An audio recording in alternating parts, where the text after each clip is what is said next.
Paris accueille la planète entière. Pas moins de 150 chefs d'État et de gouvernement réunis sous le même toit. L'objectif est de donner une nouvelle impulsion à la lutte contre les changements climatiques.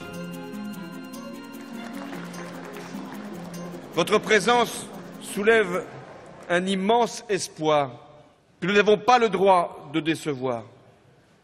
Car ce sont des peuples et des milliards d'êtres humains qui ont le regard porté sur nous. J'appelle le président des États-Unis d'Amérique, Barack Obama.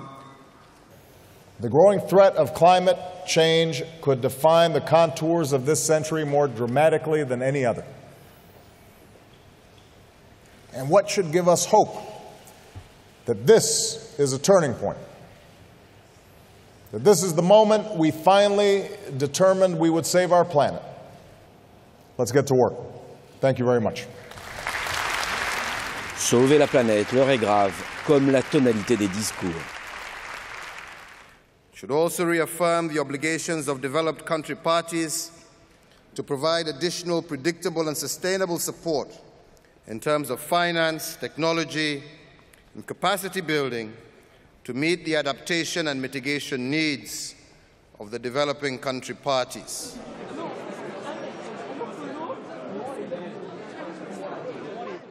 L'Afrique n'a jamais été aussi présente.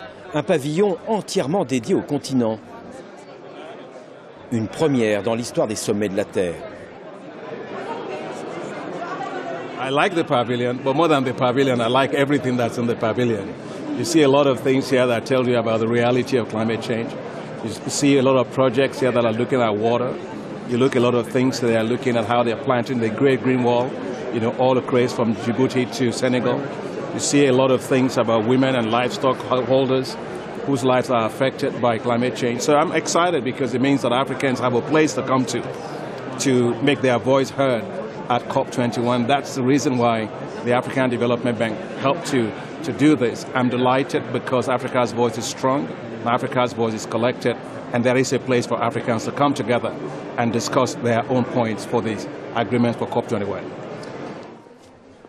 Pour le président de la Banque africaine de développement, c'est un véritable marathon qui commence, avec un premier débat entre dirigeants des banques multilatérales de développement. Les réunions vont se succéder pendant 3 jours. À chaque fois, le message de la banque est clair. I grew up in a village, and I went to school in 1974, and I studied with candles and lanterns. I'm 55 years now, I'm going to be 56. Kids that still studying with lanterns and candles in Africa. You got 640 million Africans that have no access to electricity in the 21st century. It doesn't make any sense. We've got a situation where 700 million Africans today don't have access to clean cooking energy just to cook. We lose 600,000 people every year. We cannot have a low level of ambition for Africa at all. We have to have a high level of ambition.